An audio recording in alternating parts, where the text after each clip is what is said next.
thinking AJ Styles and Nakamura was a dream match. I wanted to see it again. I'd seen it at Wrestle Kingdom. We're going to see it on, WrestleMania, American soil. That did not live up to my expectations. It was more about the ending. But the actual sort of fan reaction to that match was bloody awful.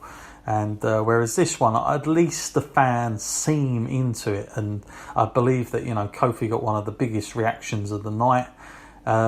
Which is great for him. I mean, I'm totally pleased for that guy, and I'm pleased for New Day as well because, I know people are saying, should they still be together? Should Kofi break away from them? But I don't really have a problem with it. I kind of like it. It kind of reminds me of the Freebirds back in the day, and you can do it.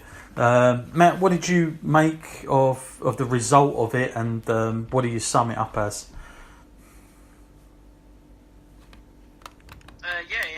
I enjoyed it myself. I thought it was a quality match. They didn't really make any mistakes in it. Like before, when you said WWE may have changed their stance, maybe going with momentum, with what the fans want. Sometimes that's not such a bad thing. Sometimes it's great to go with what the fans want, and because sometimes it can be short-lived. If you hold off the trigger too long, you miss the opportunity. I think they've cashed in on this at the right time. The other option would have been for him to win, Money in the Bank, but then again, you've got to hold off longer and wait longer for the ultimate payoff. I feel like this is the right time, and also probably when you look at it from WWE's point of view, it may be the right time as well, because we know last year Daniel Bryan famously declined going to Saudi Arabia, so putting the belt on someone who's a little bit more of a company guy who will do what they're told and perform at events that they're told to perform at, that Kofi's that kind of guy. I feel like they may feel the belt is in a safer corporate hands that way, so it probably works out well for them as well. For me, I give this 4 stars. Probably one of the most enjoyable matches so far of the night. Yeah, 4 stars from me. Nothing more than that. But 4 stars. Quality match. I do see these two. I'm hoping that this isn't the only match they have. I do see a program. Maybe this could go on towards SummerSlam, because Daniel Bryan. This is what Daniel Bryan's about as a champion. This is the kind of opponents that he was talking about that he wanted, and he's going full hog with the heel. So I feel like why not have that program run for a while with someone like Daniel Bryan who's willing to do that for these guys, because Daniel Bryan. This guy, I know he's playing the heel, but he's so unselfish with things like this. He would have wanted this, no doubt about it, for Kofi Kingston. Daniel Bryan has had incredible moments himself already. I don't think Daniel Bryan is at the stage of the career he's at now. I think he's looking to put other guys over and make something of the title over there. So I really liked it. 4 stars. Good moment at the end. Like the fact the whole New Day come out as well. I didn't have a problem with that, and they were there ringside doing all that. And of course, Kofi's kids coming in the ring, then the T-shirts coming out, just made it all more all the more fun for me. So really good. And of course, Daniel Bryan goes off, and we see where he goes now for the future. But like I say, I do think that feud will continue a bit longer. Quite frankly, and let's hope it does. Matt, speaking of Daniel Bryan, it's a good segue here. Daniel Bryan's beard. Now, if Daniel Bryan decided, Matt, to just get rid of that beard, you would definitely recommend Harry's Razors, because it's our new sponsor on the podcast, and it's a good segue to get into it. I tell you what, I joked about needing this after WrestleMania. I'm telling you, I did. It was ridiculously long. I tell you, I've probably grown another inch of beard. The amount that went on, I'm telling you. So don't forget, guys, if you want to sign up to this great edition. And by the way, Matt, yours has come to my address, by the way, if you're wondering where it was.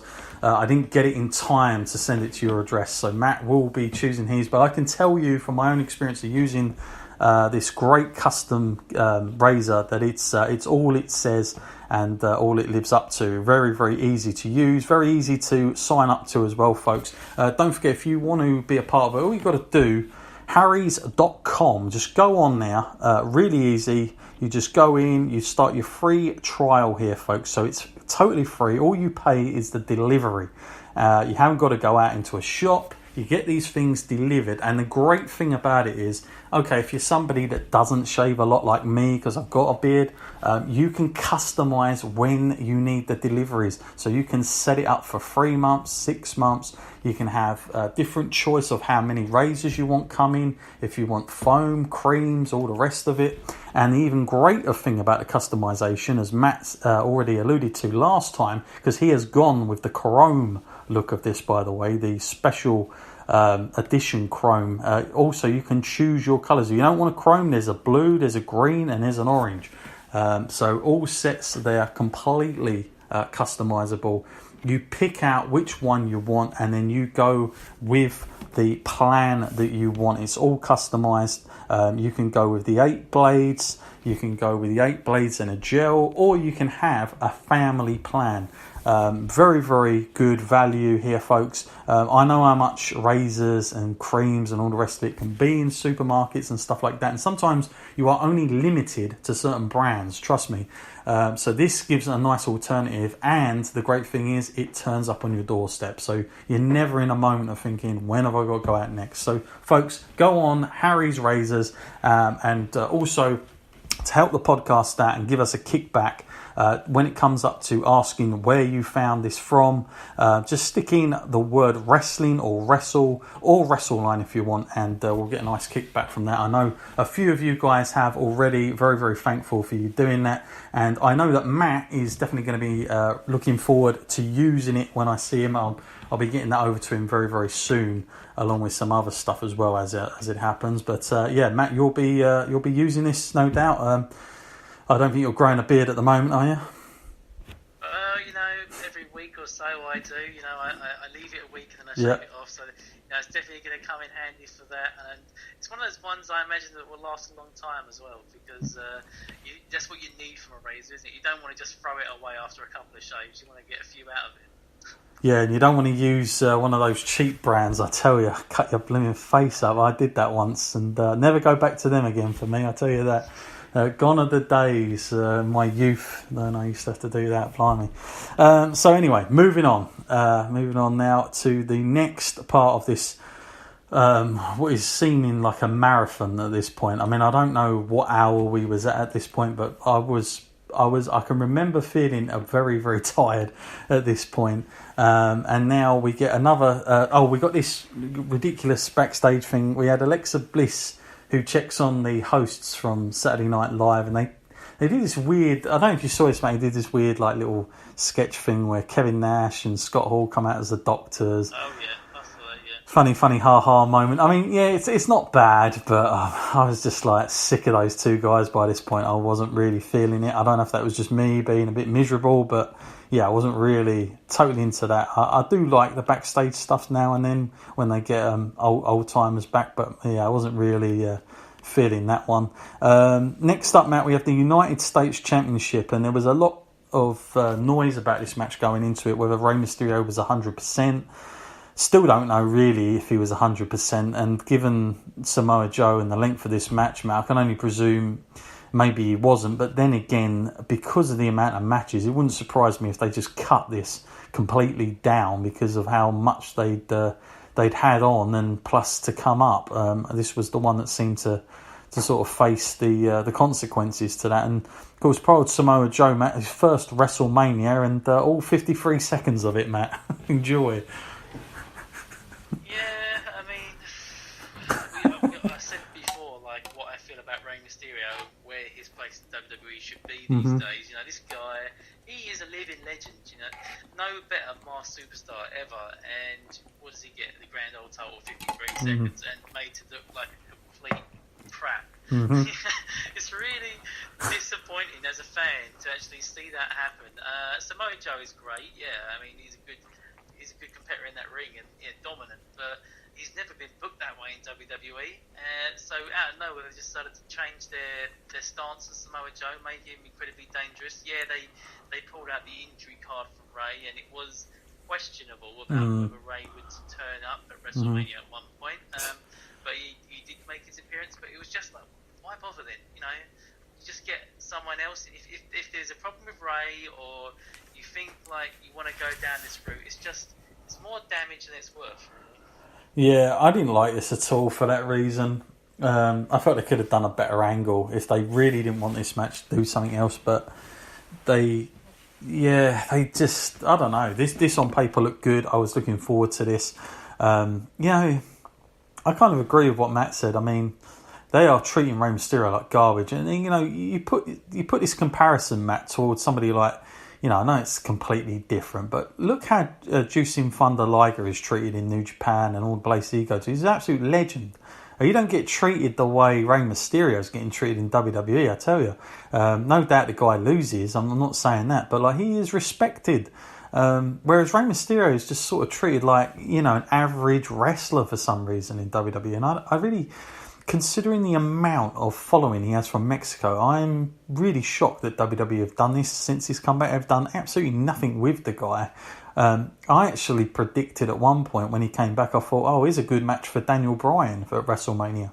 It may be Rey Mysterio, but look at where that's at now.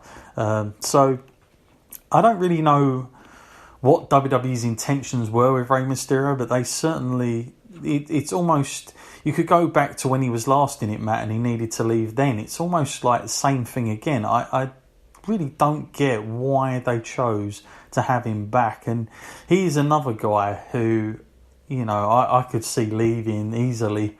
I don't really think he has those, great strong connections with WWE like most others do, because he has been out for a while. And maybe it will be short-lived, this run, I don't know, but this certainly isn't going well for him. And for poor old Samoa Joe, I do feel like, although this makes him look strong in some ways, it's I don't know, it's not sort of a lasting impression, this one, for me. So 1 star on this for me. What about for you, Matt? I was thinking about this one. I was thinking I can't even grade this one. I feel like if I grade it, it's like a reflection on Joe and a reflection on Ray, and really it's nothing to do with them. This is just WWE, almost feels like they're going out of their way to disrespect these guys. I can't even rate it. It's less than 1 star, but that's for sure. No, I agree. Poor old, poor both of them actually. But that was a great night for them, getting all geared up. Knowing they were going out for that. God dear. Notes coming out next. So we had a shot of Batista's new movie, Matt, which actually looked all right. Looked quite a little bit funny Batista the actor is different to Batista the wrestler. I'll tell you that much now. But that was shown up. Now, next match we get, Matt, is Roman Reigns, the first singles match since he's been back, up against the Drew McIntyre, and there was a big promo going on to this. I'll say first of all, Matt, I've got to say, I come out of this, I was expecting a bit more than what I got for this. This did seem to me a little bit the old formula with Roman Reigns, the style of it, the comeback, and not a lot else as a babyface. It's unfortunate. I want to get behind Roman. I kind of feel like he's been given a fresh thing, but I felt even the fans, there was an almost, they weren't booing, but there was a polite silence about it, we're not going to boo him, but we're not going to react to him either, because, given what's happened, I just feel that's the way. I wasn't expecting McIntyre to win, don't get me wrong, I wasn't expecting that, but I did say this was a match that I think we'd look back on and go, why on earth was this booked on WrestleMania? Because this could have been a main event down the line if they'd have really, this could be a title match down the line. But I feel like they've kind of chucked this one away now, Matt, a little bit. And I probably wouldn't want to go back to it now, given what I've seen. But what did you make of this, Matt? And am I being a bit too negative here? Oh, yeah, really not brilliant, I felt about this. Roman, he does need a WrestleMania match. He is that type of quality competitor that you want to showcase at each and every WrestleMania that comes around. So, of course, he's like reserved a spot for these things. I do kind of feel like this wasn't the right kind of match, though. I feel like there was too much emphasis on Roman, and no disrespect to the guy. I mean, he's struggled, he's overcome, and he's back, and he's like as strong as he ever was. But as soon as the commentators, like when this match started, they said this isn't like just about Roman. This is about anyone. Yeah, that was an illness.